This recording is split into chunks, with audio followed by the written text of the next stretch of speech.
Jovan, Buha! Buha! Yo, I'm Jovan Buha, Lakers beat writer for The Athletic, and welcome to another Lakers post-game reaction show. Just got back from Crypto.com Arena, where the Lakers dropped Game 1 in an embarrassing fashion, I will say. We have a lot to touch on in tonight's show.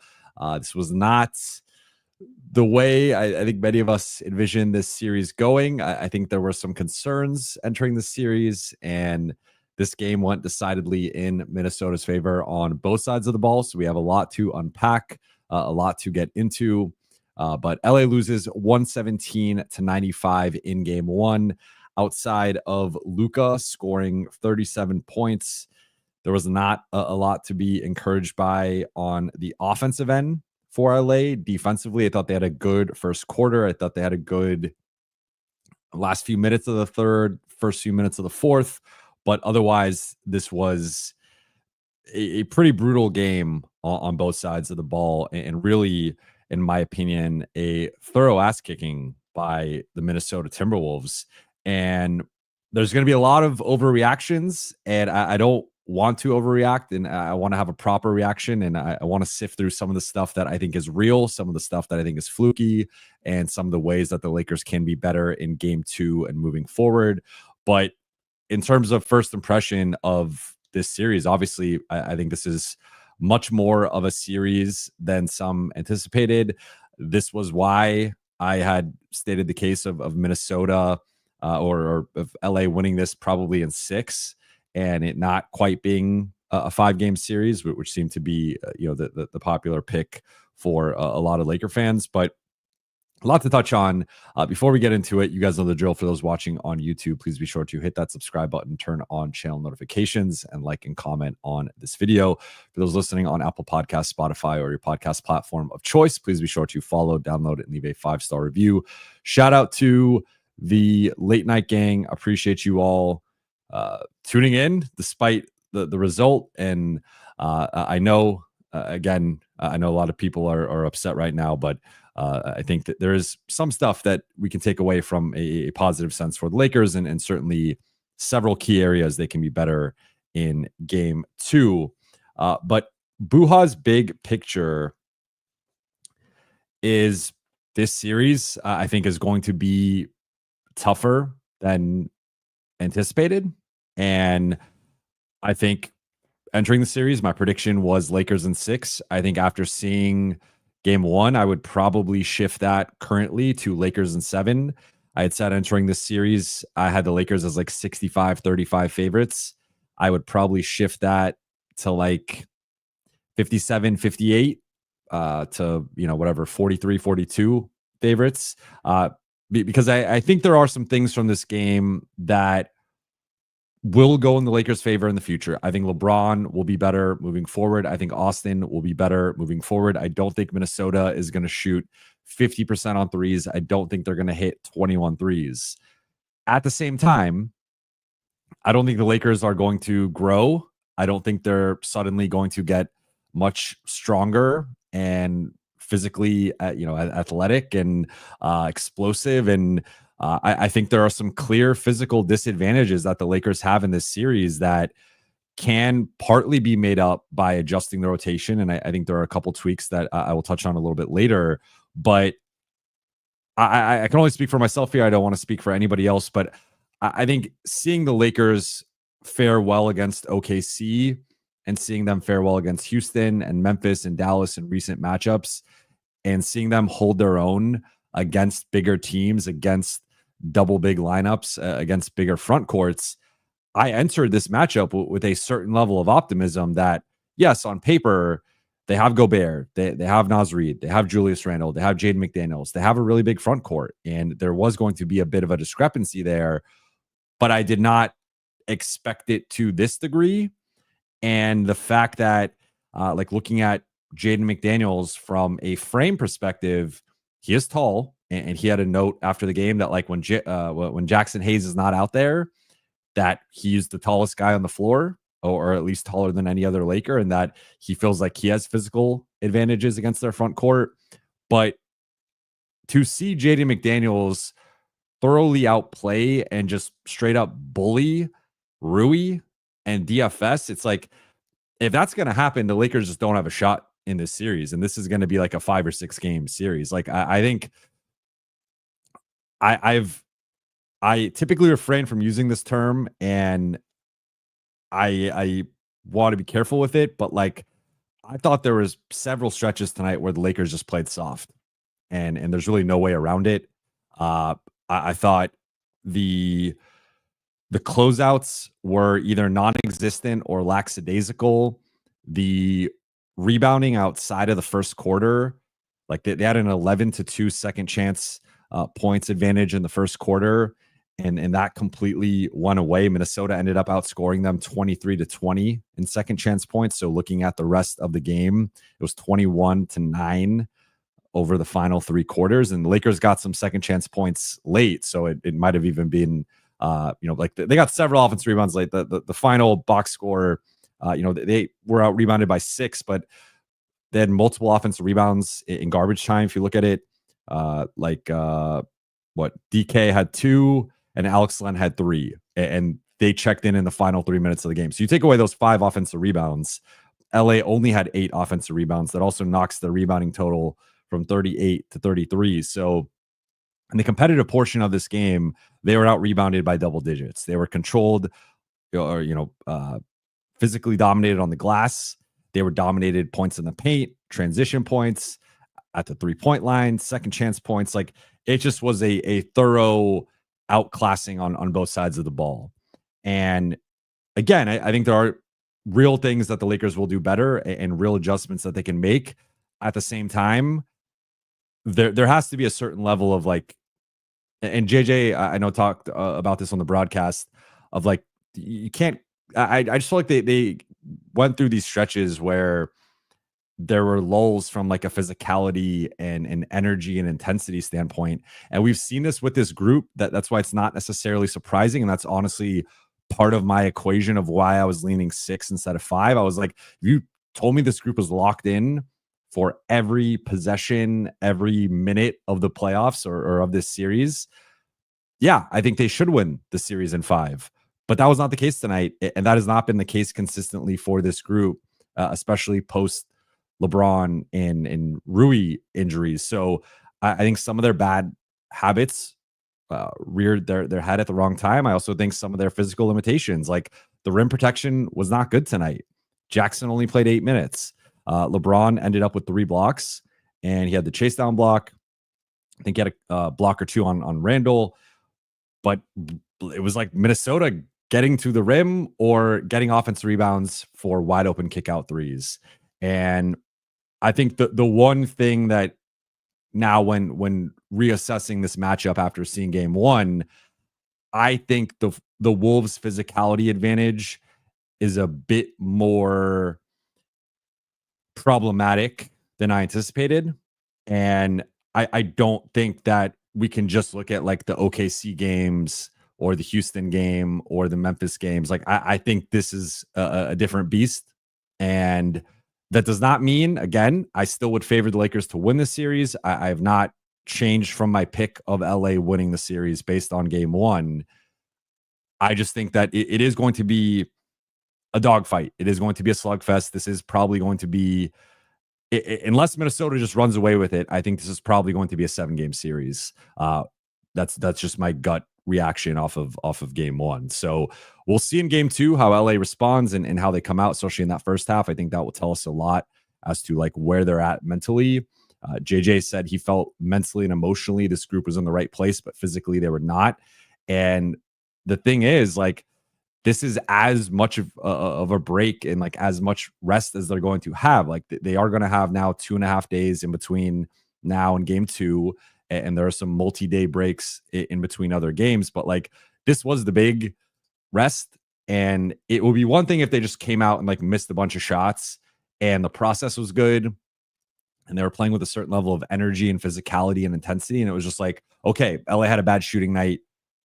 That's it, right? And okay, chalk that up to like a little bit of rust. They didn't play for over a week because even the Portland game doesn't really count because the regulars didn't play. But this was like not, I mean, there's elements of that too, but this was just like Minnesota is just faster. They are bigger. They are longer. You saw like Rui has a semi-open corner three. Naz Reid blocks it. And like you could just tell Minnesota's length really bothered the Lakers. And it was like on passes. It was on trying to attack closeouts. And all of a sudden, it looks like someone has a lane. Then there's a Timberwolf rotating over. Someone thinks they have a corner three or a wing three. A Timberwolf is rotating over.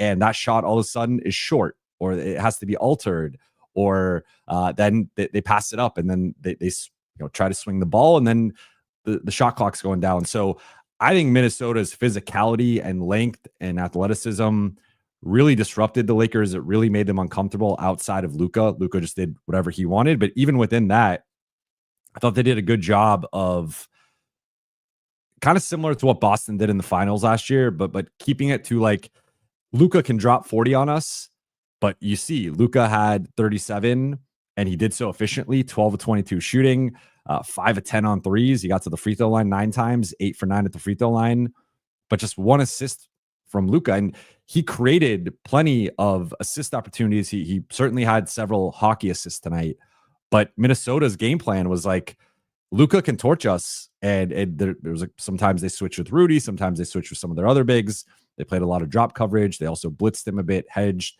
high drop. Like they were mixing stuff up, and they also had some zone possessions. But they were pretty much like we'll let Luka drop 40 on us, but he's not going to get his assists, and we're going to live with it. And again, like Luka dropped 40, and the Lakers lost by 20. So I thought Minnesota's game plan, their game plan discipline, was impressive. I thought they outmaneuvered LA on both sides of the ball. I think some of the basic tenets of what we thought both teams were going to try to do, they did. Just Minnesota did it at a higher level. And so again, I think there's some low hanging fruit here where I think LA could play Jackson a bit more, Vando a bit more. Like they need to put some more size and athleticism on the floor when they are playing their centerless basketball, and it is Rui and DFS as the last line of defense. This, I don't know if this is the matchup for that.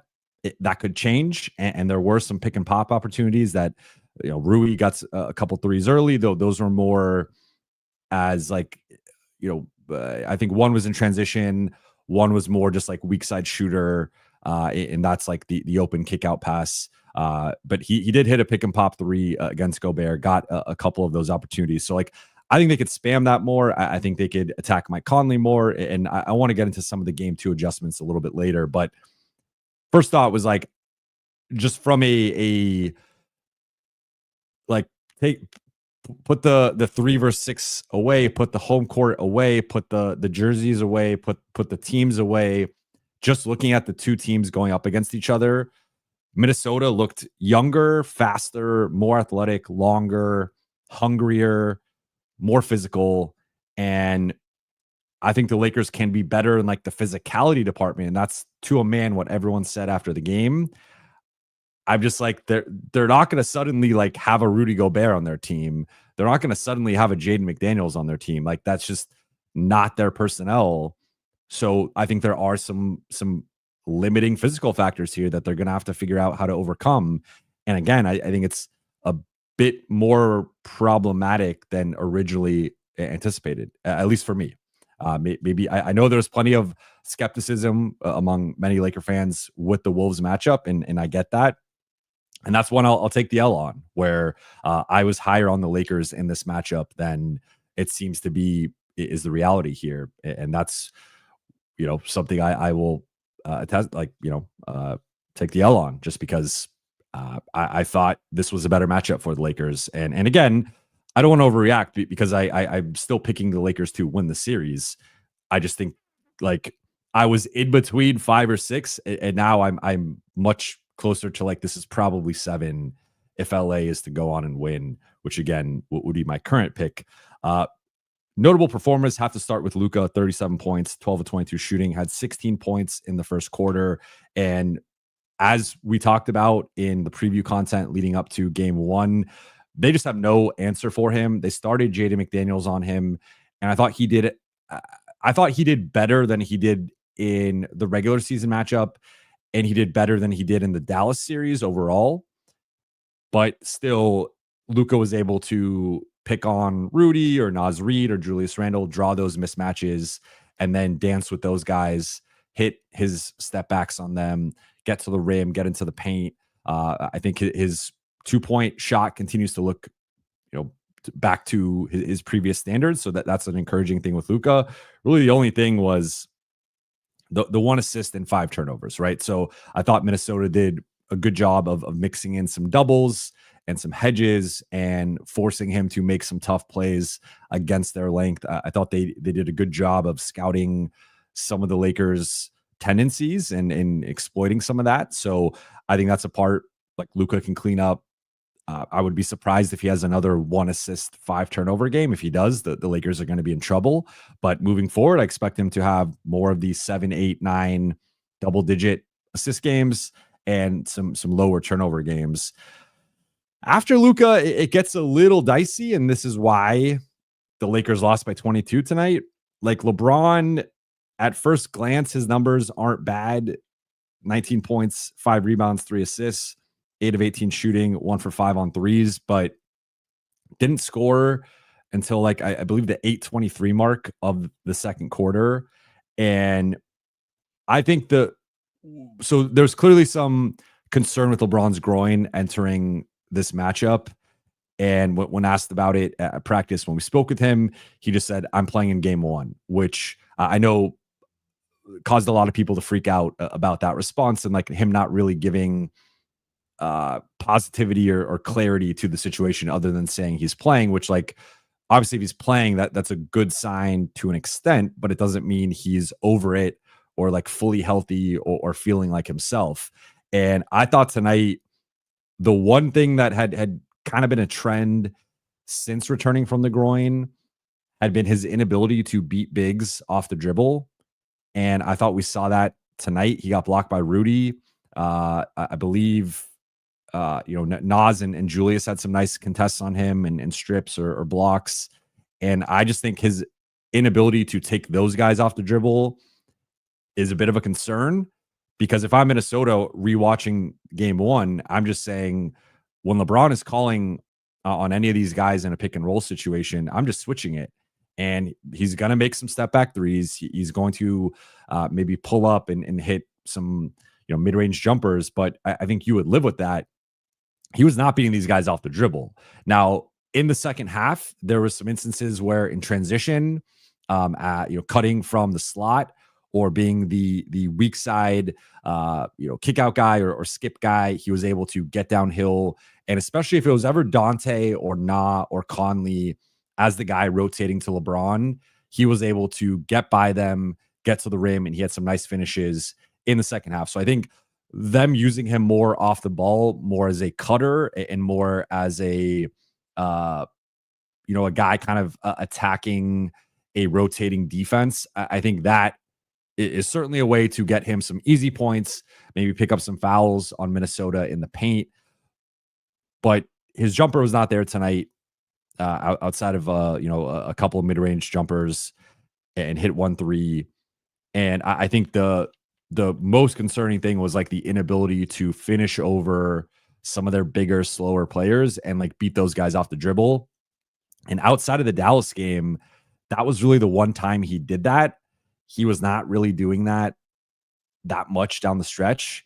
And I think that's something to monitor here of like, if LeBron is getting back to being LeBron, he needs to be able to beat a Rudy Gobert easily off the dribble or a Julius Randle. Otherwise, I think you see Minnesota is able to shrink the floor. Austin had one of his, that first half was one of his worst halves I've ever seen him play. Maybe his worst half of the season. Certainly like worst half, I think in recent, like since he's taken, kind of took the leap and then like another leap over the last few months, that was arguably his worst half of basketball. And it was also in the most important, stretch of basketball the season up to this point. But 16 points, 3 assists, 3 rebounds, 5 of 13 shooting. He didn't get his first bucket till early in the second quarter. And he got hot from deep in the third. He hit, I believe all 3 of his threes were in the third quarter, but he just was not like, I think he was settling a bit on threes. Like 8 of his 13 shots were threes. And I think he can do a better job trying to target some of their, like, he targeted Gobert a little bit, but I'd like to see what him targeting Randall or Reed looks like, or targeting more Mike Conley. I think that's like the biggest thing LA has to do more moving forward. Otherwise, like Rui hit a couple threes early. Then I thought his one-on-one defense was solid for the most part, but I thought some of his backline rotations and boxing out and closeouts and just, again, kind of rotating as a helper was not good. I thought similar stuff for DFS. Like he got the Ant assignment when he was out there, but he played 33 minutes, had 3 rebounds. Rui had 5 in 30 minutes. I thought those guys were both subpar to the level of defense that LA is going to need. Jackson, as I said, played 8 minutes. Gabe played 25 minutes. Technically, they had more success with Gabe. He was a rotation best -2, but and you saw them play with a little bit more speed with him out there, but he wasn't making shots either. He went 1 for 3. So Vando was the one guy, I guess, who deserves a nod here, because he came in, especially late in that third quarter when LA closed it on a 17-6 run, and he was instrumental. He picked up the tech on Julius Randle. He was instigating and agitating and wreaking havoc and picking up full court and getting offensive rebounds. He had a couple offensive rebounds tonight. The offense is still a problem. He had the one possession, he gets it right under the rim. He doesn't even look like he could have gone up and like dunked it or laid it in.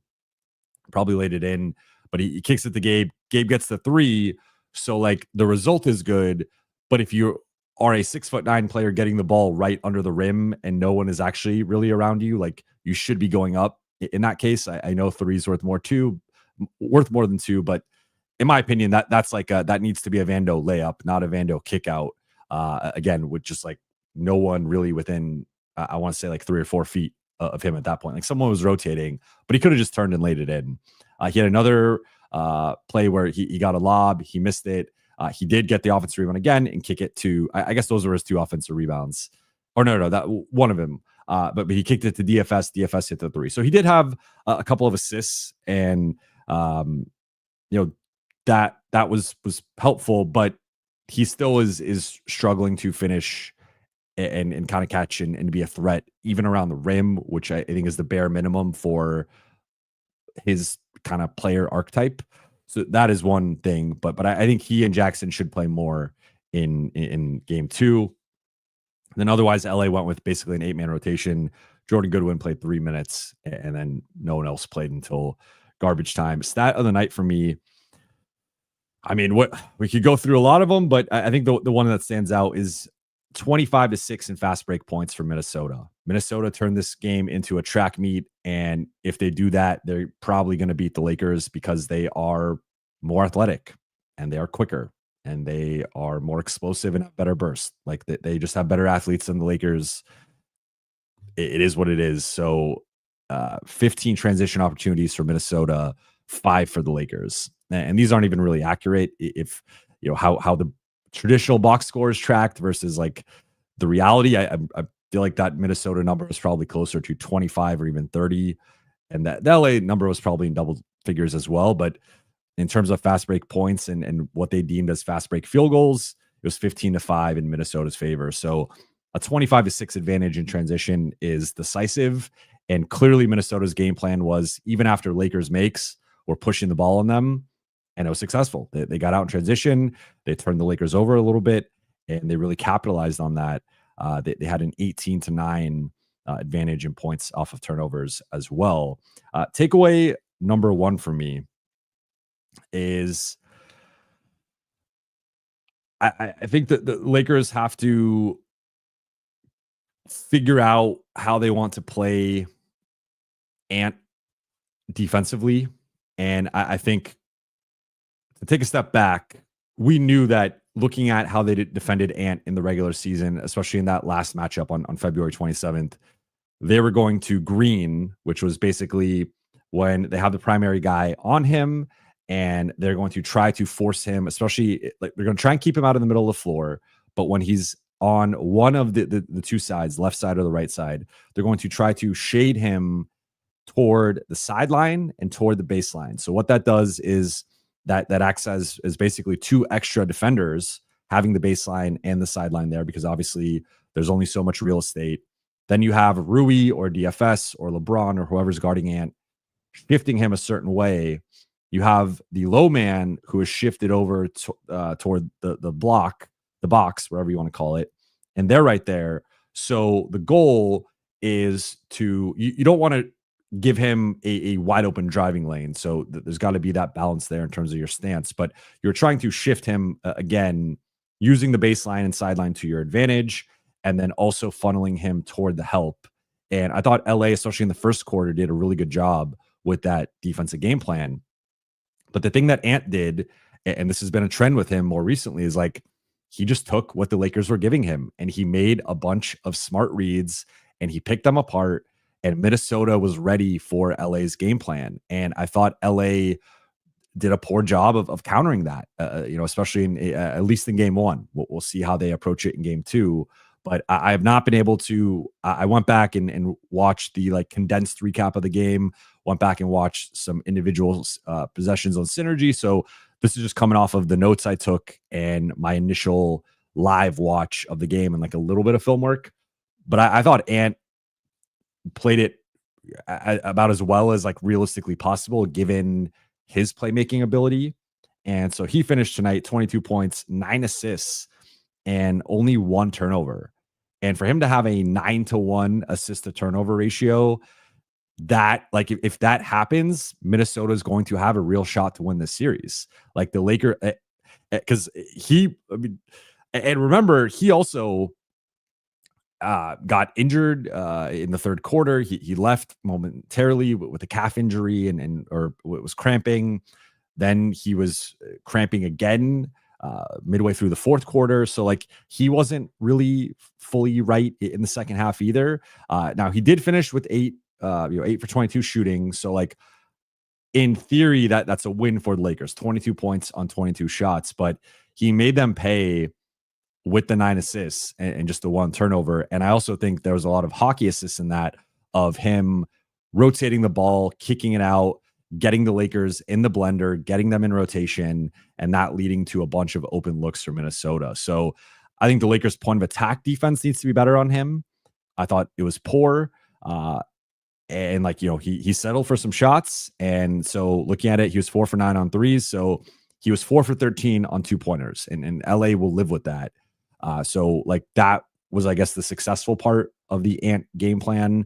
But I thought Minnesota's passing and decision-making was at a higher level than I think would be ideal for the Lakers. And it just kind of felt like, in a way, the Lakers were sort of shifting them into open threes. And that's where my big thing with the 3-point shooting is like, I went back and looked at the makes, and it's kind of hard to like, the shot quality was really good.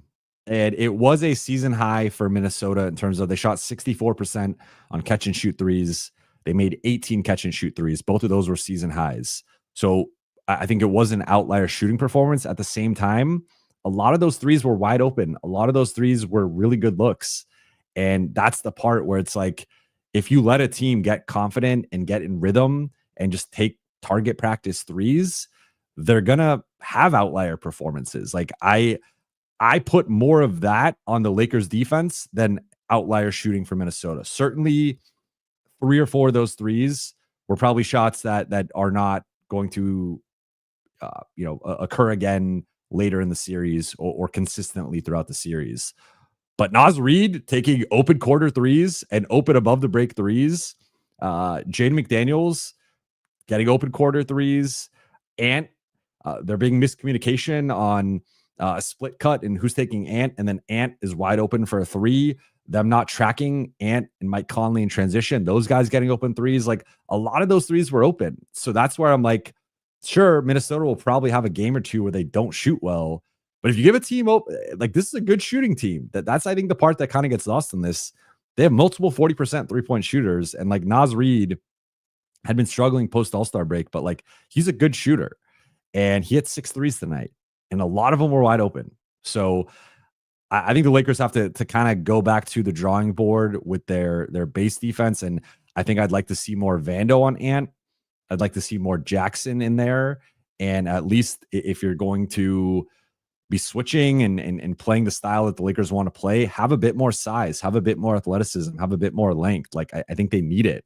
So I think that they need to make some tweaks with the Ant game plan, because although they were able to limit him a bit with his shot making and his shot creation, he eviscerated them from a playmaking perspective. And that's to say nothing of, I thought Julius Randle did a really good job. DiVincenzo also had 4 assists.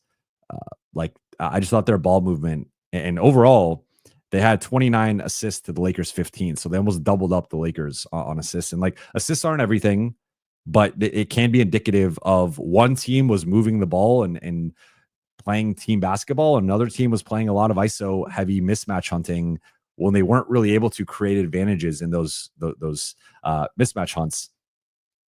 Second thing for me, this one will be quicker. Just looking at the rotation. So as I expected, the Lakers went with largely an 8-man rotation. If you want to say Jordan Goodwin was the half, then I guess 8.5. But like really, there was only 8 guys who played double-digit minutes.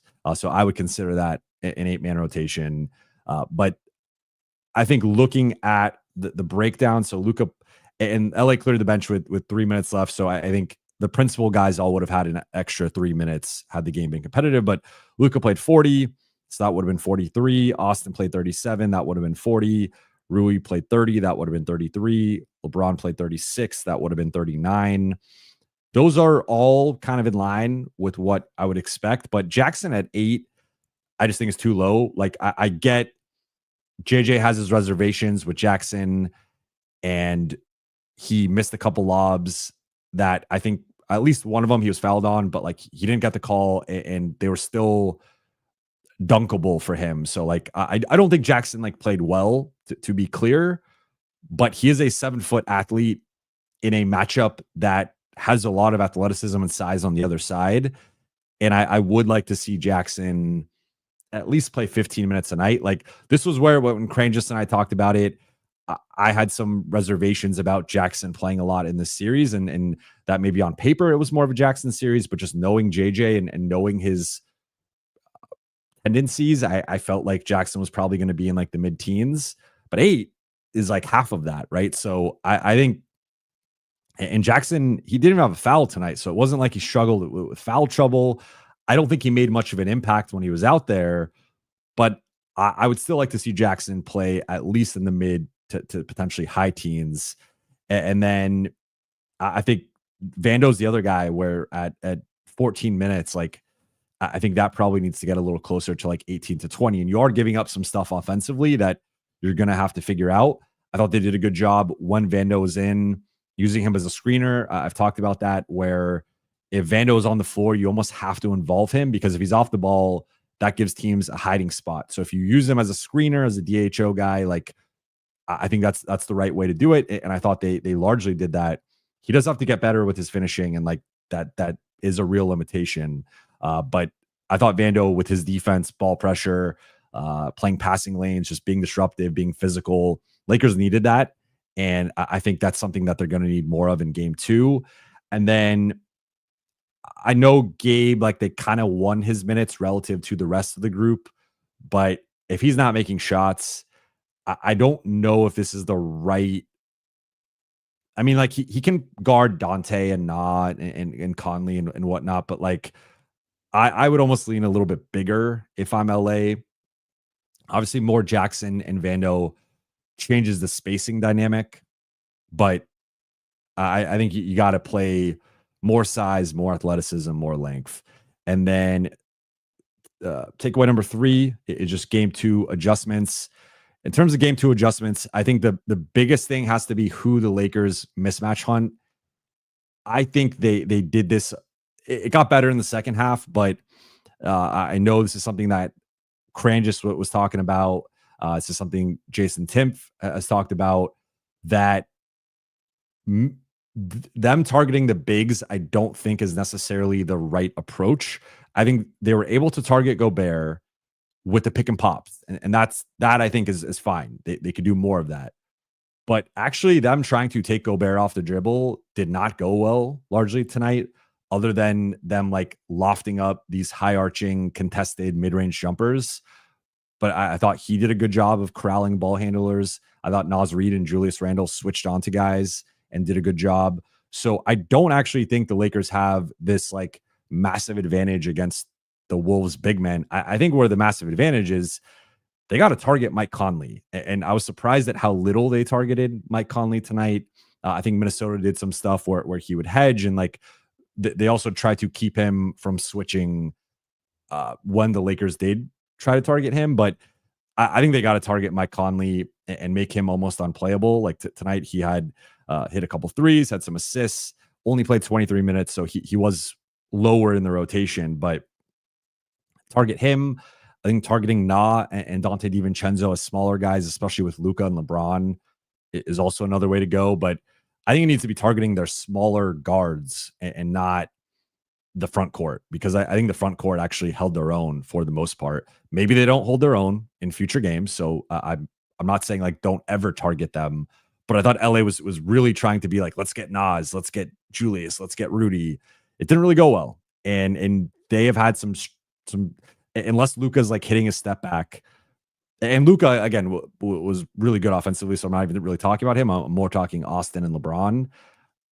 That's an area where I think it probably needs to be the smaller guys and targeting them. Defensively, I think they got to shift some things with Ant and maybe play him a bit more straight up and help selectively and not just help and shift over with all four guys. I think that they need to mix up their coverage, mix up their coverages a bit and not give him the best of both worlds. I think there just also needs to be some pride from this group and like just an increase in physicality and seriousness. And I also think, again, kind of playing some more length and size will help with that. But I have to dig in more to the film to like, I think more organized offense. I know Crane just was tweeting about that. Like the organized offense was not good, and far more freelance and like trying to play hero ball, ISO ball at times. That's one part of this as well. But LA, like on some level, just needs to play harder, and that shouldn't really be a concern in the playoffs. But it was in game one, and if they don't turn that around quickly, they could find themselves down 2-0 or 2-1. And that's not a position you want to be in. So with all that said, let's get into the Q&A here. I see we got some super chats already. First one from Jackson. What's up with LBJ's minus 54 on the year concerned? Sorry, my contact's bothering me, so I can't really read well right now. But minus 54 plus minus on the year concerned. I'm not that concerned. I throw out the plus minus stuff, especially right now, because going back to LeBron's plus minus earlier in the year, he played in some weird lineups. He was often in kind of the way they've used Luka at times, where it's like Luka carried the offense with some guys that are more defensive minded. LeBron played in a lot of those groups, and those groups are not very good. And I think LeBron, we've seen now, needs an Austin out there or an offensive partner to help him carry the offense and just carry that load. So I think some of the stuff was fluky. There was also some 3-point like shot variants where when he was on the floor, the Lakers were not shooting well from three, and then opponents were shooting well. And then when he was off, opponents were shooting poorly and the team was shooting well. And like maybe there's some trends we could take and extrapolate with LeBron specifically, but some of that is randomness, and I don't take away too much from that. I think the thing that I am a little bit concerned with, though, is just the state of the groin and his ability to beat bigs off of the dribble. And I think that's something that has been a little concerning since the return from injuries. I just don't think he's had the same level of explosion and burst as he had pre-injury. And because in the pre-injury, if you go back to that Minnesota matchup, he was cooking Naz Reid off the dribble. Naz Reid couldn't guard him. And I thought tonight Naz Reid like held his own pretty much fine. So I think that is more to do with LeBron's physical limitations from the groin than anything. It's not like LeBron all of a sudden regressing this late into the season. Like I think he has dealt with some injuries, and I don't think he's been quite the same physically. So that would be my concern than any plus minus stuff. But I know the plus minus thing has been a thing all season, but I think it's more fluky than not. Braden, happy Easter brate. Brutal, heartbreaking loss. LeBron and Austin weren't the third or fourth best player on the court tonight, and that is a problem. Well said by Braden here. Happy Easter to you too. Happy Easter to anybody who celebrates. Yeah, I mean, I thought Luka, I would say, was the best player on the floor, but then I would go Ant, Jaden, and Naz. So we talked about the opposite being true with LA having three of, and then I would even go Julius Randle, honestly. So like, I think Minnesota had 4 of the 5 best players on the floor tonight. And going into the series, we were talking about LA having 3 of the 4 best players in the series. Now, again, series versus game, 7 games versus 1. I mean, if the Lakers are going to have 1 of the 5 best players or 6 best players in every game this series, they're going to get swept, right? So I think that's where LeBron's going to be better. Austin's going to be better. I expect both to have much better game 2s. But if there is a little bit of like Minnesota matching them, obviously the Lakers' margin for error drops, and that's where it gets concerning. So I'm not going to say it's not concerning at all, but I think this was more of a one game, kind of outlier. Rolla, thank you for the super chat. I sat behind the Lakers bench. Players kind of quiet. Braun was in chill mode. Energy was off. Jackson told a fan to STFU when he was just cheering. Strange game. It was. So I wasn't as like locked into the bench, I guess, and I wasn't sitting right behind the bench. We sit on the opposite side of the arena, so there is a bit of distance there, and sometimes the stanchion is in the way of like seeing the huddle or whatever's going on. But the vibes weren't great, and it was interesting because like on paper, first home game since 2012, like they're the 3 seed, they're the favorites in the series. Like you go to any national website, everyone's picking the Lakers to beat the Wolves outside of, a couple people. It felt like there was a lot of like momentum and positivity and optimism around LA entering this game.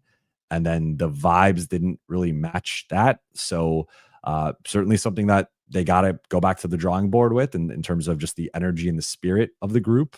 And that is something that like has to be better in game 2 in the beginning. Otherwise, they're going to find themselves in an unenviable position.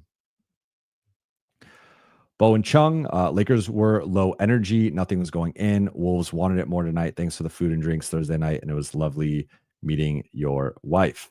Nice to meet you. Thank you for coming out. And I didn't even get to shout this out yet because just kind of madness with the game, but I wanted to give a big shout out to everyone who came out to the second Buha's Block late night gang meetup.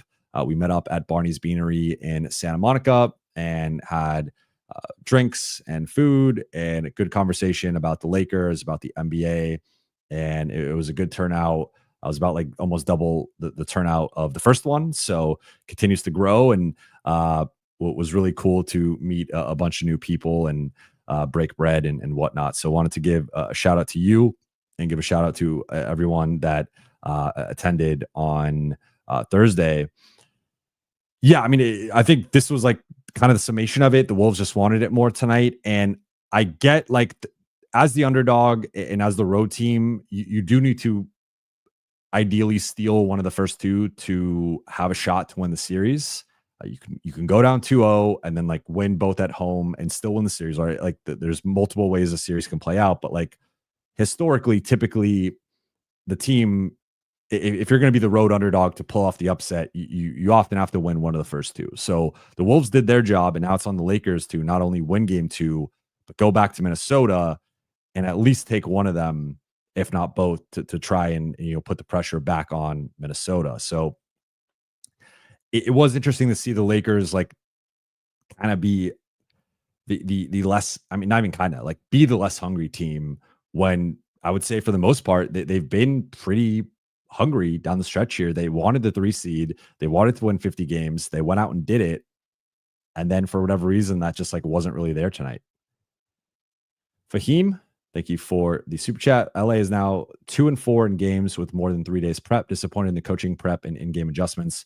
Braun looked hobbled and or old out there. Can't win when LA's 4-8 score 18 points combined. Agree on all fronts. I thought it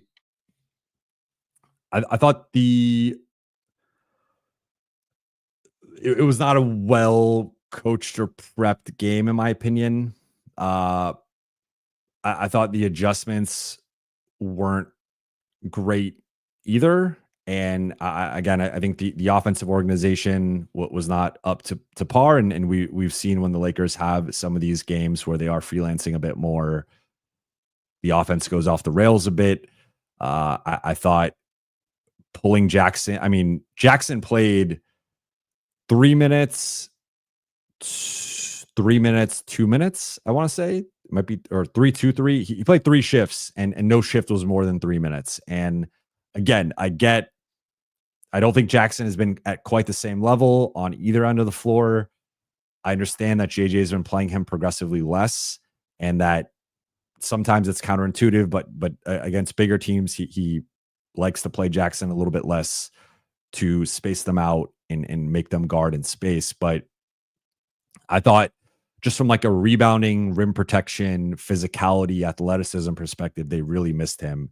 And that's, again, something that I think they need to lean into more in game 2. But certainly I think the adjustments, particularly defensively, were a bit subpar. LeBron, I thought, again, just beating guys off the dribble, was not at the level that he needs to be at for this team to be firing on all cylinders. And yeah, the 4 through 8 tonight, looking at it, I mean, they had 3 guys in double figures. Rui was right there almost at a 9, but like just not a good supporting cast night. And then to have Minnesota have 4 guys in double figures and 2 guys with 9, so a couple guys right there, like it just, that was the difference in the game. And 3 guys with 20 plus where LA only had 1. So yeah, I mean, Minnesota just outplayed them really on both sides. Keon Park, thank you for the super chat. This is just the beginning, the first playoff game, but did you see any in-game adjustments from JJ and the staff? I just hope he doesn't freeze and try to make adjustments only between games. So he did go to Vando earlier, and I think he played I think Vando and Gabe played a little bit more a little earlier. I want to say in the 3rd quarter, and I think they mixed in some zone. That they had the 2-3 zone that they went to for a little bit that we saw them go to against OKC. I thought they started using Vando as a ball hawk, 94 feet pressuring, and that helped with some of the run. I think they did start to target some of the proper guys in the second half. So there were some subtle adjustments, but I still think the offense, there was far too much settling and just far too much jump shot. Because like the other thing we can look at here is LA had 10 points in the paint in the first half. They finished with 32. Like that's just too low. You need to be, especially for this group, you need to be walking into like 45 at least. And I think that might have even been bumped up a little bit in garbage time. But like you need, like, this is a group that needs to be at least at like 45 plus points in the paint. And to have 10 and a half and just get to 32, like Minnesota, like LA had a really good first quarter on both sides of the ball where I thought Luka was doing his thing. He was cooking defensively. They were walling off the paint. I thought their game plan against Ant really worked well in the first quarter. And then the floodgates open to begin the second quarter. Like, I think another adjustment they have to make is like that second quarter group did not look good together. I believe it was LeBron, Vando, what was it? LeBron, Austin, Vando, Gabe, Dorian. Off the top of my head, I think that group did not do well, and that was when Minnesota opened on a 12-2 run, and like that was the game basically. So I think that they got to get back to that. But I think there one thing I want to note, and like I probably should have noted it earlier on, is like there's a feel out process with game one, right? And especially with LeBron has had a lot of game one losses, and then his team goes on to win it in like 5, right? And he has a track record of, especially in game twos, coming out and having a much better performance, and his team's having much better performances. So I think Luka's now 2-7 in game ones. So both guys, I think like there is that element of I expect a much better performance from LA in game 2. I just think that even with that, there are like part of what this reminded me of, and I know this is for the OG Laker fans, like it kind of reminded me of like Lakers Pistons 2004 NBA Finals, and it was just like because the Lakers were the favorites entering that. Like I think people who are a little bit more plugged into like the actual matchup were like, okay, well, Detroit has a lot of defensive talent and physicality, and like this isn't going to be a cakewalk for the Lakers. But that was the Kobe, final year Kobe and Shaq, Malone and Peyton, and so like different contexts of the team, of course, a much different team. All 4 of the teams are much different, but like it felt like quickly that series was just like, damn, like Detroit's just more physical and athletic and bigger, and like they have all these advantages against the Lakers, and that's kind of what it felt like tonight. And again, I don't want to. I'm not saying the Wolves are going to win this series 4-1. I'm still picking the Lakers, but there are just some things that like they are going to be at a disadvantage at, and like they're really going to have to make up for it with effort, with discipline, with execution, with focus, with game planning, with adjustments. Like I think LA is going to have to outthink Minnesota. And that was all like kind of always the case. But I think the gap of how much they're going to have to outthink them is probably at a higher level than I think initially, again, kind of anticipated. But I think there were some second half adjustments, and LA did get some momentum. They just got like blitzed to open the third quarter. And I think that was ultimately what caused JJ to pull Jackson. But they're going to have to make some big adjustments going into game 2.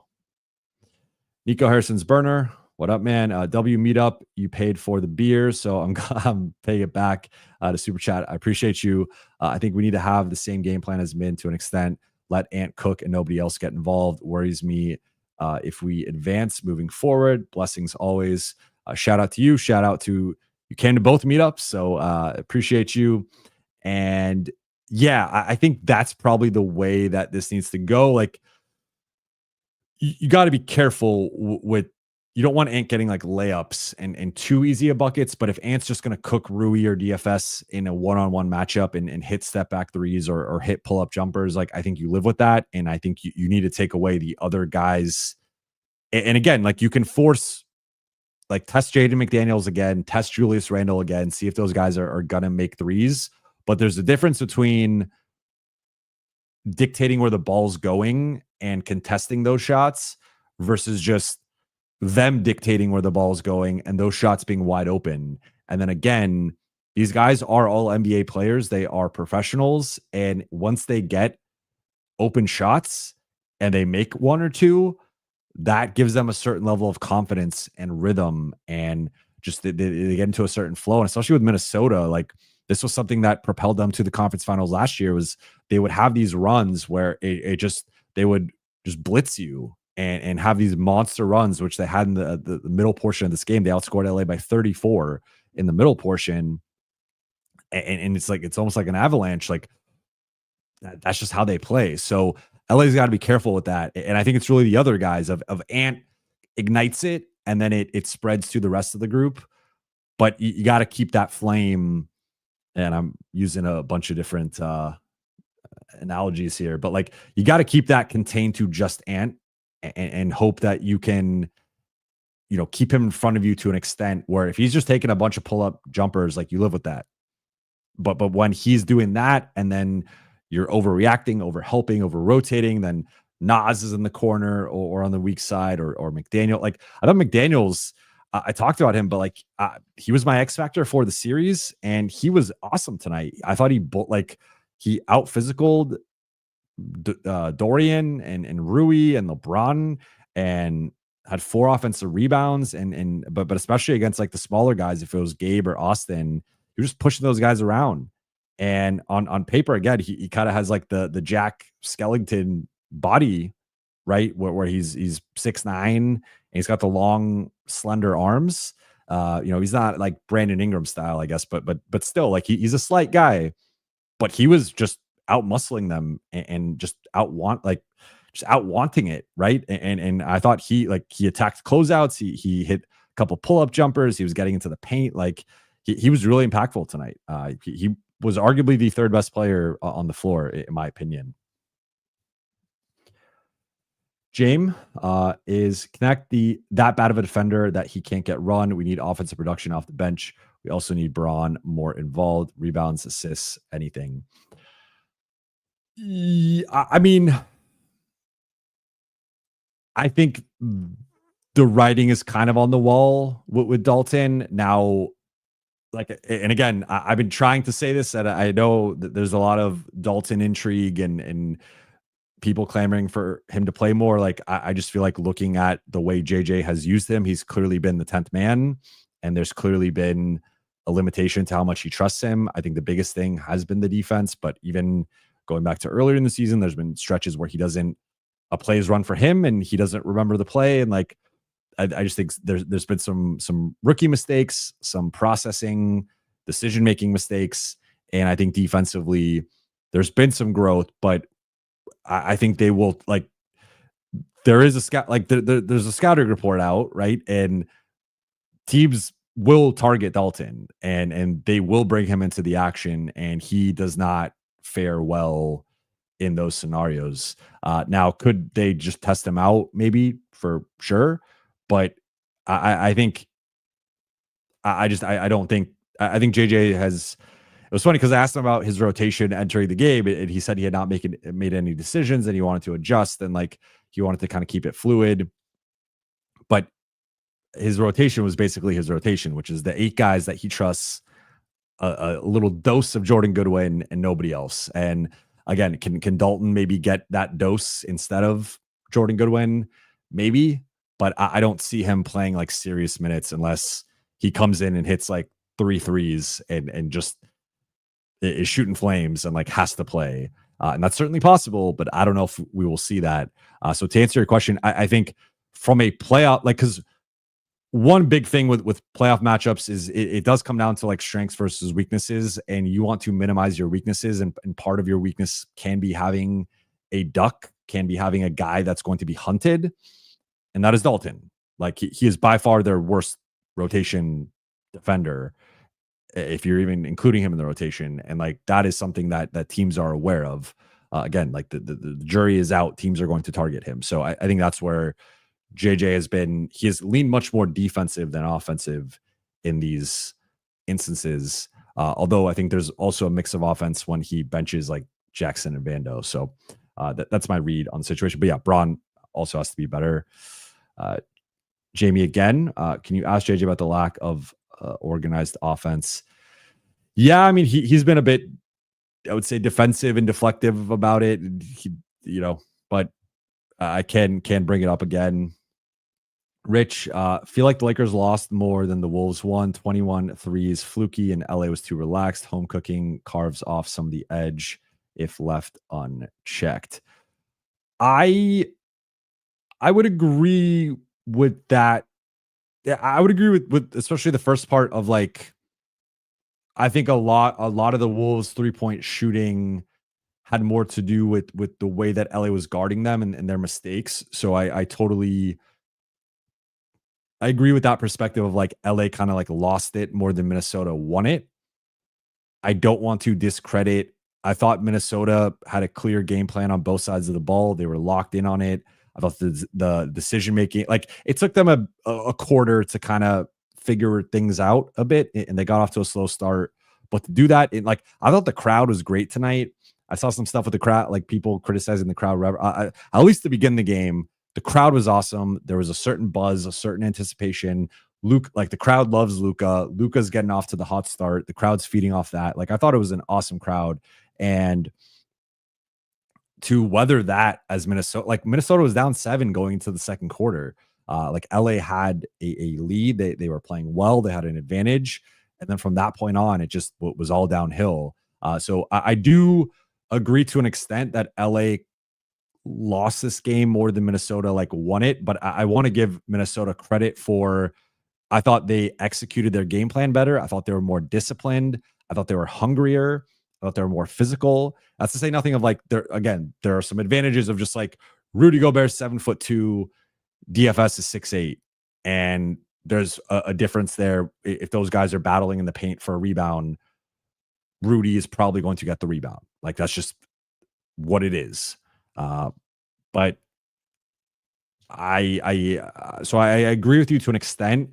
I think that lets the Lakers off the hook a little bit in terms of like treating, like it almost felt like in some ways, and I know they would never like publicly admit this, but like it almost, I almost feel like they let the favorite thing get to their head a little bit. And it was sort of like, well, we're just going to show up and we're going to target guys and pick and rolls. And like, we're going to shut down Ant and make him a playmaker. And like, we're going to force the ball to some of their supporting cast who's like kind of streaky shooters. And like, we got this. And no, like that all kind of backfired on them. And then Minnesota was also just like, once they got going, they were puffing their chest out, and they were the ones who were deflecting passes and getting out in transition and finishing on the Lakers and hitting threes and celebrating. And like, they got into a certain rhythm. And I think LA was just like not prepared from like that perspective of just the physicality of the game. Like I thought Minnesota treated it like a playoff game and LA treated it like a regular season game, as JJ said. And that was the biggest discrepancy from both sides. So certainly LA did not play well overall, and there are many things they could do better. So I agree with you. I just also, I think the thing that changed for me after game 1 is, I think just because LA plays well does not mean they're going to win a game, does not mean they're going to win the series. Like they have to play well and match certain things and even exceed certain things against Minnesota, because Minnesota has some built-in advantages with their length and size and rim protection, the rebounding. Like those are things that LA is going to have to overcome somehow. And I don't think it's just like, it's not just schematic and it's not just try harder. I think it's both, but I think they're going to have to get a bit more creative as well. Boy to boy, was it JJ's game plan to concede the role player 3? So this has been something that for those who have been following me for a while, you will know I've been a little bit critical of this, because LA has had like one, like, you know, I try to be tapped into like what people are saying in other parts of the league, or people who are covering the league from a national perspective or covering other teams are saying. And like a big criticism of the Lakers during their 20-4 stretch, when they had the league's best defense, was that they were getting lucky with shot variance, and that basically they were allowing a bunch of open threes and teams were not making them. And I think that is devoid of context. And there was a intentionality with LA shifting the ball to certain guys and allowing certain guys to take shots. Those guys would struggle, and then that would help, you know, LA's defense perform well from like a points per possession perspective. And like that was a part of that stretch there. However, I think there were some bad habits formed, and there was a little bit of like, well, kind of going back to last season under Darvin and the Dante Exum game and some of those role player performances, like just some bad habits of like, I thought, again, I went back and watched every 3 that Minnesota made tonight, and at least 7 of them were just wide open. And then another 4 to 5 were half-assed to like not really their closeouts. So it's like if over half of their threes are either open or like weak closeouts, it's hard to like say that like sure teams will get open, like the Lakers have had this, other teams have had this, like you get a bunch of open threes and you just miss them and like you have an off night. So certainly Minnesota could have had the same shots and like just not made them. But the average team, you give them a bunch of open looks, they're going to make those shots. And so I think it was part of LA's game plan. I think not maybe to the extent that they got the open threes, but I think the problem was they just were so overshifted and over helping toward Ant that it was a struggle. And I thought Minnesota did some good things with guys lifting up or lifting down or sliding down, whatever. And just the way that they set some pin and flares, some cutting, like they're doing some stuff off the ball that I thought was smart and was testing the Lakers' help side defense. So I think that's like the biggest thing they're gonna have to clean up, in my opinion, is just probably playing Ant more one-on-one, living with that result, and not giving up wide open threes, target practice threes to the role players. Kyrie Irving, till the offense is more organized, nothing matters. I think that is true to an extent. I would say that they are capable of winning without the offense being as organized as maybe is ideal. That seems to just be ingrained in this group. And I think there's a level of shot making and shot creation and playmaking that they can overcome sometimes freelancing or not being organized. However, I think where this has a trickle down effect is then they take certain shots and they're not getting back. It's almost like generating transition opportunities for Minnesota of maybe it's a long miss and then Minnesota is able to tap the ball out, getting out in transition, or it is just a miss and Minnesota gets the stop and then they're able to get into early offense. And like the offense and defense can bleed into each other. So I think LA in some ways, like I think their defense feeds off their offense. And I think there's a bit of a reason why when they have better offensive performances, they also have like there are exceptions, of course, but I don't think they're a team that like when the shots aren't falling, when the offense isn't functioning well, can always bring it defensively. I think that can sometimes bleed into the defense. So I think there's an element of like, if the offense is better and if it is more organized and they're scoring more and it's more efficient, then that leads to better defense as well. So I think there is like those two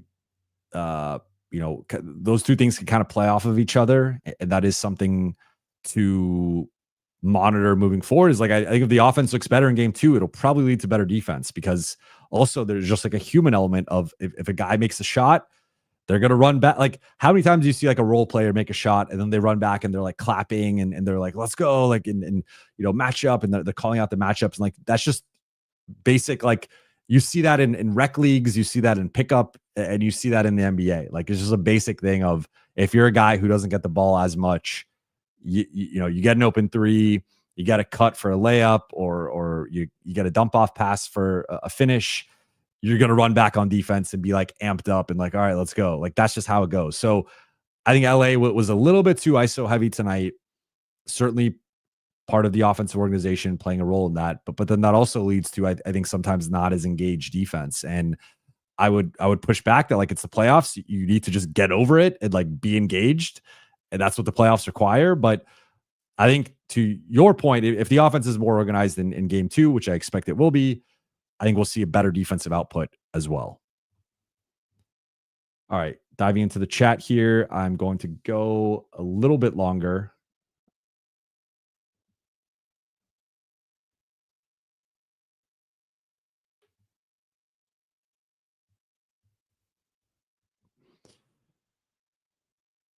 Brad V says Lakers will still win in 6 or 7. That's where I'm at. I think at this point I would probably push it to 7. My guess of how this series would probably go is Lakers win game 2. They split in Minnesota. They win game 5. Minnesota wins game 6. It goes to 7 and LA wins in 7.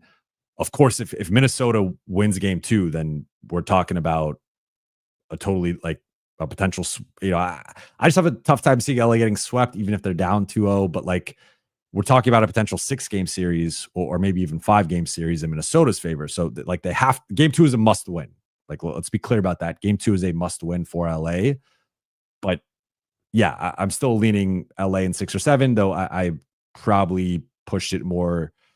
Like, to be honest, and I was talking about this with Dan Wojcicki and Kobe Price, two of the other Laker beat writers. Like, before the game, I just got like a weird, I don't know what it was, but I had like a weird I told both of them, I was like, I kind of think the Lakers are going to lose today, but like that still kind of goes with my Lakers in 6, because in theory, you split the first 4, you come back, you win game 5, then you go to Minnesota, you win the 6th game. So I was like, that kind of is in line with what I already thought, but like, I wasn't sure if it was going to be game 1 or game 2. I thought maybe LA would come out, have a convincing game 1, then maybe like let go of the rope in game 2.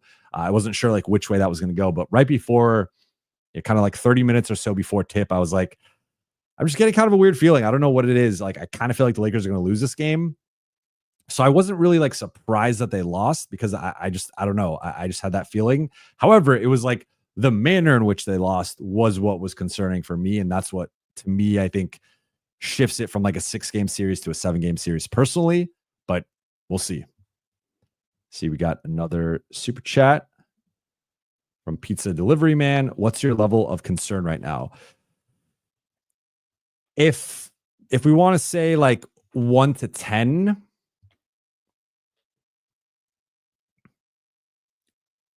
I'm at a 7. If we'll say like 1 to 5, I'm at like a 3, I guess. So I'm not gonna like lie and say I'm not concerned. And again, I think for me, I think there's a lot LA can do better, and a lot that will be better. I think for me, there just was an element of like, because I think one of the things, and like how I viewed it, and I know listening to other people's preview podcasts and whatever, it was like the Lakers play small, but they still have a certain level of size and physicality. And like, if you really look at it, DFS, LeBron, Rui, Luka, those are all power forwards. Like, they are power forward size guys. They are at their best. If you were just building a random team and you were like, where's the optimal place to slot each of those guys? You'd put each of them at power forward defensively. Like, Luka has been better against bigs and as like a help defender. Same thing. DFS guarded more 4s and 5s in Brooklyn. Rui's a 4. LeBron's more of a 4. They can sometimes obviously play the 5 in the smaller lineups, but like, if you're building an optimal kind of rotation defensively, they have 4 power forwards. Jackson's a center. Vando is a utility guy. He can play multiple positions. Like, I would probably say he's more like a small forward, but like, he can guard basically 1 through 5, which is one of the key things with Vando. Then, so looking at that, it's like, okay, they do have a certain level of size in the front court. And like, remember, Luka's technically the starting point guard. So you have a point guard who can guard power forwards. And with that starting group, especially with the smaller group, DFS, Rui, LeBron, Luka, Austin, you got 4 guys, 6'7" and above, 4 guys like 220 and above. And like, Austin's the smallest guy, but he's like 6'5", 205, 210, whatever he is. It's like not that small of a lineup. They don't have like the size of a Gobert or a Porzingis, or like, pick your team and their center, but they've got like 4 power forwards basically out there. So I looked at that and I was like, okay, like, yeah, they're gonna be at a disadvantage against Gobert. Whoever's matched up with Gobert, like, they're smaller, they're thinner, they're not as strong, like whatever. But then looking at like Rui and LeBron versus Julius, or DFS versus Jaden McDaniels, or Luka versus Jaden McDaniels, and obviously offensively he has a certain advantage, but like, I just thought Julius and Jaden and Nas, like, they kind of pushed the Lakers around at times. And that was something that, again, I think LA can meet them with better force and physicality. But I just kind of think they're like more forceful and physical as players. Like, I just think that's one of their strengths. And like, I don't know how much of that can be coached or like changed with this group. So and just looking like kind of like reevaluating the matchup, I'm like, I think Minnesota is going to continue to get offensive rebounds. I think they're going to continue to protect the rim well. I think they're going to continue to have like certain paint and transition advantages. Now, can LA still lose those categories and win? Yes, but I think their margin for error now is slimmer, and they got to be careful with the turnovers. They got to be careful with the shot selection, the offensive organization, how they guard Ant. Like, I just think their margins have shrunk, in my opinion. And also, like, just forget the game plan, forget tactical, forget strategic. They're down 1-0. Like, they lost home court advantage. They were the home team. They were the favorite. They're down 1-0. So even if they win game 2, it's 1-1 and they don't have home court advantage. 3 of the final 5 games will be in Minnesota. So they got to be careful. So that's where I am admittedly like a bit concerned. For me, it's not because look, people are going to overreact and be like, LeBron's cooked and Austin's fake and he's not a real third guy. And like, I could just imagine the sports shows on Monday. Just be prepared for it. It's going to be a shit show in terms of like annihilating the Lakers. Lakers overrated. They're fake. They're this, they're that. Like, that's happening. That's going to happen on Monday. That's not where I'm coming from with this. It's more so just like at the end of the day, the Lakers lack size. They lack rim protection. And I feel like Minnesota is a team that can exploit that.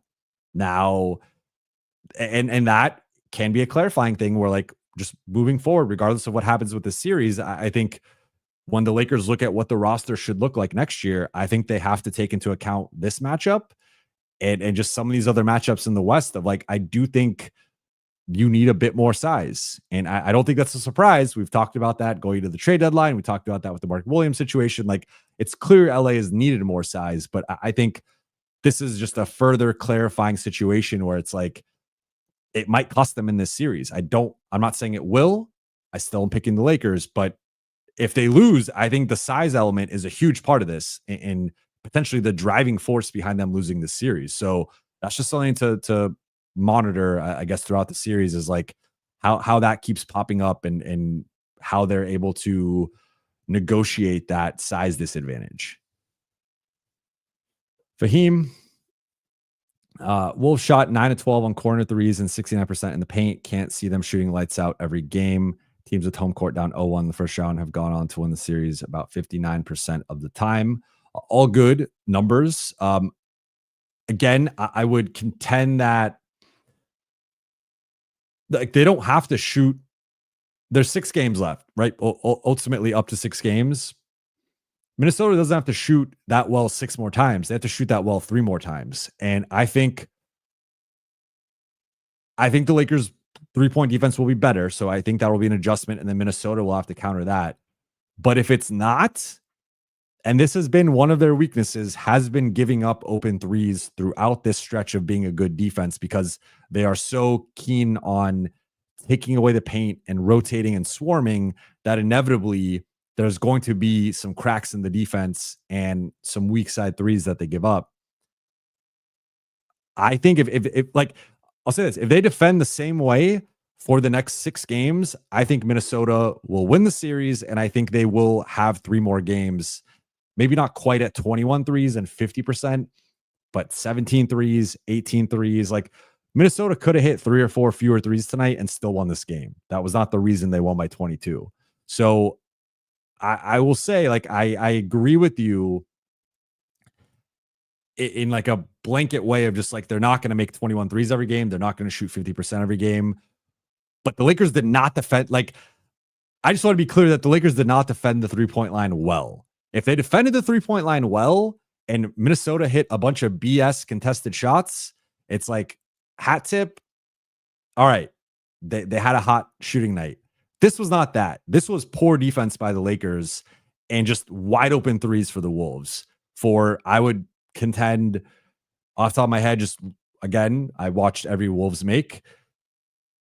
It's like, I would contend like 70-ish% of them were, in my opinion, like open to like barely contested. And maybe that would be classified as like semi-contested on NBA.com or whatever. But they were getting a lot of good looks. So that's where my only slight pushback would just be, I think the Lakers defended really poorly. And again, you can still defend poorly and the team not make as many threes, but the Wolves have good shooters. Naz Reid is a good shooter. Dante DiVincenzo, Nickeil Alexander-Walker, Mike Conley. Those are all good shooters. Ant has improved as a shooter. I think the two biggest wild cards are Julius and Jaden. Those guys went 7 for 9. So I don't think that likely happens again. I think that's probably the flukiest part of this. But they also were getting a bunch of open looks. And it was like doubling off of Julius and letting him shoot. And there are going to be nights where those guys make those shots. So again, I don't think they're going to do it 6 more times, but could they do it 3 more times? I don't think it's crazy with how LA guarded them. Now, if LA makes some adjustments, which I think they will, then that's less likely. But I don't want to discount like how poorly LA defended, in my opinion. For the rest of it, yeah, I mean, that's why I'm still favoring LA. I still have them winning the series, but they got to be careful. Rich says, then why still lean Lakers with all those concerns? Because I think they can't guard Luka. And I think Luka's going to be a walking 30 plus points. I think LA can do some smart things. Like I would like to see them target Mike Conley and some of the smaller guards a little bit more. I think this is probably going to be arguably the worst performances from LeBron and Austin the rest of the way. So I think there's a lot of I think there's a lot of things that LA can do better. LA will do better. LA will adjust. So I also don't want to overreact. Like, I think I say this a lot. I think two things can be true. So like there can be things that worry me, but not enough to be like, I'm jumping ship off the Lakers, like winning the series. Like the reasons I picked the Lakers to win this series, I still believe in. And I think we saw some of them in game 1. My point was like, I just think Minnesota, like my larger point to all this has just been, I think Minnesota's a worse matchup than originally anticipated. And I think they have some strengths against the Lakers that the Lakers are really going to have to like dig deep to overcome. Now, again, that doesn't mean I'm saying Minnesota is going to beat them. I'm just saying a lot of people thought this was a 5-game series, and I felt kind of crazy of like, I don't think this is a 5-game series. I think Minnesota is better than that. And who knows, it could still be a 5-game series. LA could win the next 4. That's within the realm of possibility. But I think based on how tonight went, it's like, no, this is going to be a slugfest. This is going to be a 6 or 7-game series. And I think LA is going to have to dig deep to win it. But I think we've seen with the run they went on to close the season, how they played, like I still believe they can. Now, if they go down 2-0, I think that's going to shift, obviously. And like, I'll have to re-examine that. And at that point, I would probably pick Minnesota. But, we're not there yet.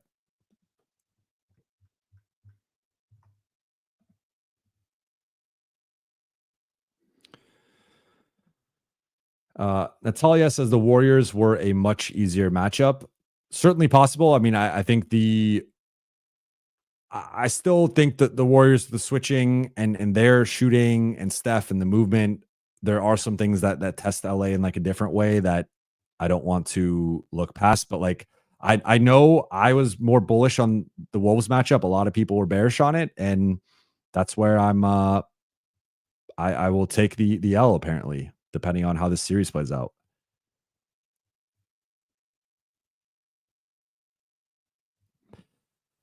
Alex says Wolves have everything you need for a title contender. The one problem they have is Julius Randle being a wild, inconsistent guy. If he figures out this year, Wolves can win the West and beat Boston. I mean, look, the thing that I wrote for those of you who subscribe to The Athletic and read me there, like I said, this feels more like a conference finals or conference semifinals type matchup. Like the Wolves were just in the conference finals last year. They lost. The Lakers won one more game than them, and like they get the 3 seed versus the 6 seed, but like it's one game. Like typically in other seasons, 3-6, there's like 4, 5, 6 game sometimes gap there, and it's a little bit more substantial. Like the Wolves have a much better statistic. Like if we're just judging these two teams on paper, the Wolves profile is a better team than the Lakers. Now that takes into account all season long stats, and like with Luka, it's been a little bit different, but like Wolves are one of 4 teams top 10 on both sides of the ball. So like they profile as a real championship contender. To your point, I think there are legit, like Look, if Jaden McDaniels is going to drop 23 every game, sure, they might win the title. But like this is or 25. This is not who Jaden McDaniels is every night. Julius, I think, can be a bit inconsistent, and those are some of the reasons too. Where like to the points about the shooting and everything, like I don't think we're going to see the Wolves. It's not even just the shooting. It's like they were hitting mid-range shots and hitting contested floaters and like different stuff that I don't think they will do moving forward. So like that's also where some of the flukiness or whatever. But yeah, I mean they're really good. If you told me if they beat the Lakers, I think there's a real path for them to go to the conference finals. And at that point, I don't think they're like a great matchup for the Thunder. So you could tell me that, but you could also tell me they lose the next 4, and I would believe that. Like I think they're a high variance team.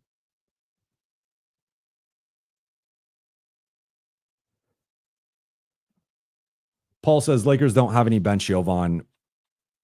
So the one thing with that is like if we judge it just off points, I don't disagree because I think Gabe and DFS, their shots can fluctuate. They could have those nights where they don't score a lot. Vando, of course, is not really a high offensive guy. I would contend that like I think people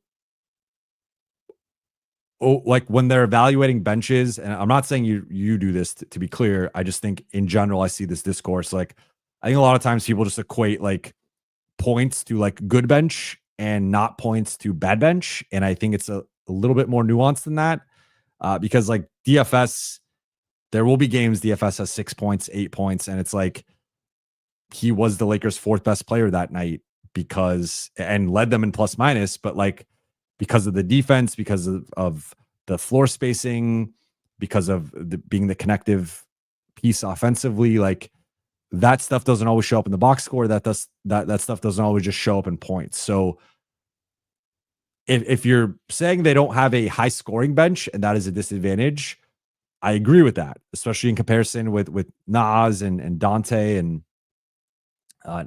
Nikhil. Like those guys can get you 10, 15, 20. I mean, Nas had 23 tonight, right? So I think Minnesota is deeper in offensive sense. And I think just in the quality of depth, like you can say their top 8's better than LA's. I wouldn't disagree with that. But I think Gabe, and Dorian especially like gives LA a top 7 that I think you could put up against a lot of teams' top 7, but they have to be making shots, and tonight they weren't. So I think the Lakers bench can be high variance in that sense, but I think Dorian and Gabe contribute to winning in ways that don't always that aren't always reflected in the box score, if that makes sense.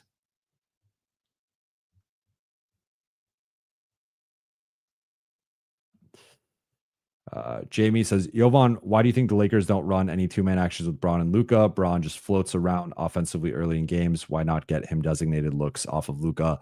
It's something I thought we would see more. It is something that JJ's talked about wanting to try more. And I wish I had a better answer for you. To start this game, it was McDaniels on Luka and Randall on LeBron. So they're probably just going to switch that. And at that point, like, I don't know how much of an advantage LeBron on against McDaniels is, if one at all, to be honest. Like physically he could take him in the post or try to like back him down. But I think McDaniels is a very good and disruptive defender. And then with Randall, Luka was able to create separation when Randall was switched on to him or some of those guys. But like, I think then it becomes more of just like a Luka thing rather than a LeBron thing. I think what you want is probably Austin LeBron 2-man game and getting Mike Conley on LeBron and then forcing Minnesota to double and then put them in the blender, put them in rotation, and then create advantages. Because I think we saw when the Lakers were able to do that, like there was times they got Luka in the post and they doubled. Then the Lakers had the advantage, and that's when LeBron was able to back cut and get shots at the rim and attack smaller defenders. So I think they do need to be more intentional with getting LeBron going. I think LeBron Talked about this many times, but like they have their kind of styles where Luka hits early, LeBron comes, typically kind of picks his spots, takes his time a little bit, and then usually second halves, fourth quarters, that's LeBron's time. The issue was tonight they got blitzed in the second quarter, and it was basically a blowout at halftime, and then it just turned into a mega blowout in the third quarter. Then they went on that run. It got it to like 12 or 13, but like it was never really a real game. So I felt like LeBron never really got to put his typical imprint on the game. I thought defensively he had some really, like, he had 2 steals, 3 blocks. I thought he was being disruptive defensively. I thought, especially compared to like Rui and DFS, he had better moments as a help guy, as a rotator.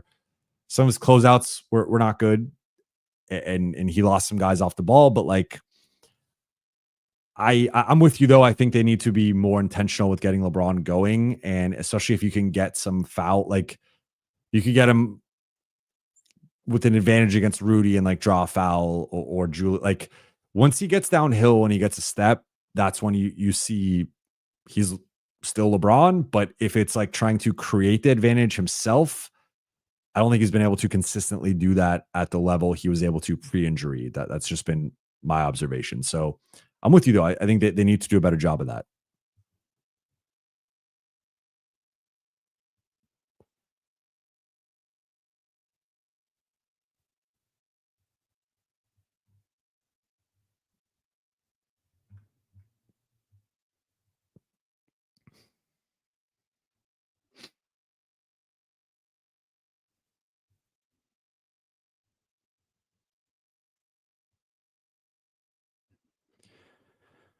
Antonio Rosas, it wasn't even a blowout at halftime. It was only an 11-point game. They let it double in 2 minutes to start the third. Whatever JJ told them at halftime had 0 impact. That's fair. I mean, I would say you're technically right. It felt like a blowout, like the Dante 3. It just felt like, especially because they were down, like Minnesota was down by 7 to start the second quarter. They outscored them 38-20 in the second. It was a blowout in the second quarter in terms of like they almost doubled their score and took a double-digit lead into the half, and then they did turn it into a real blowout in the third. But like they sapped the juice out of the building. Like the building was not quite the same from like the late second quarter on, because they took the air out of it, right? Like that's what you want to do as a road underdog.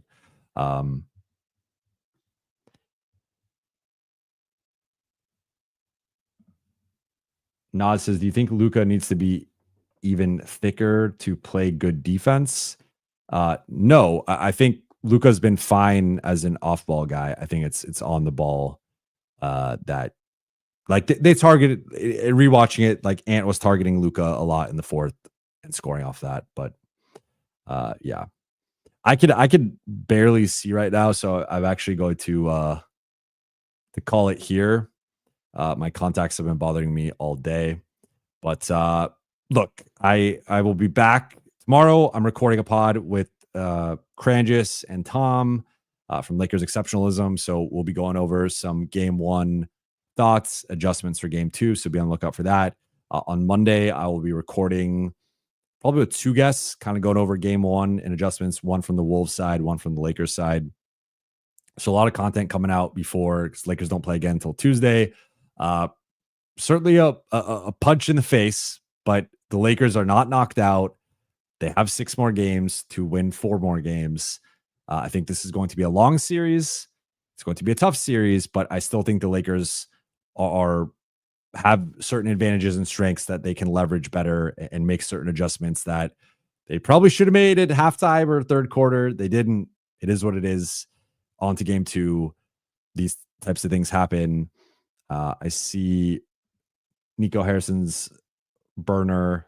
One final super chat says, concern for AR/Rui fit long term. How will this impact AR in contract negotiations? Think Braun takes pay cut at all concerning fit long term, in my opinion. Quickly here, I don't think this impacts. Like if Austin has a bad series, maybe that impact, like, playoff results tend to weigh more than regular season results. So like if he has a horrible series, maybe that has some type of impact.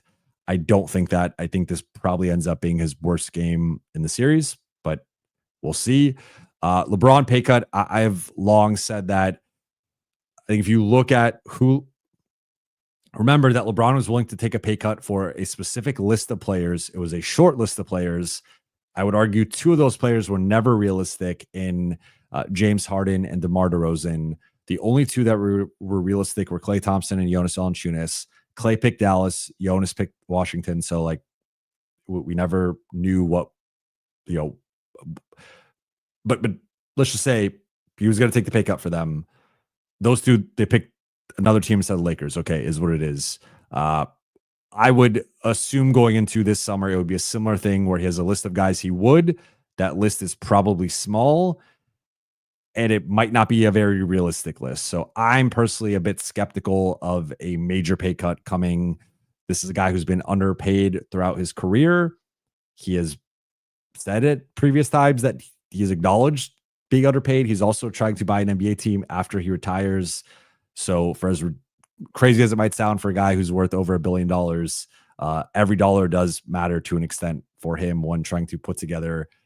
I mean, these team evaluations are going to be 6-7 billion for Vegas and Seattle. So he's going to need a lot of money. And as crazy as like $20 million might sound, I think that's going to be a factor.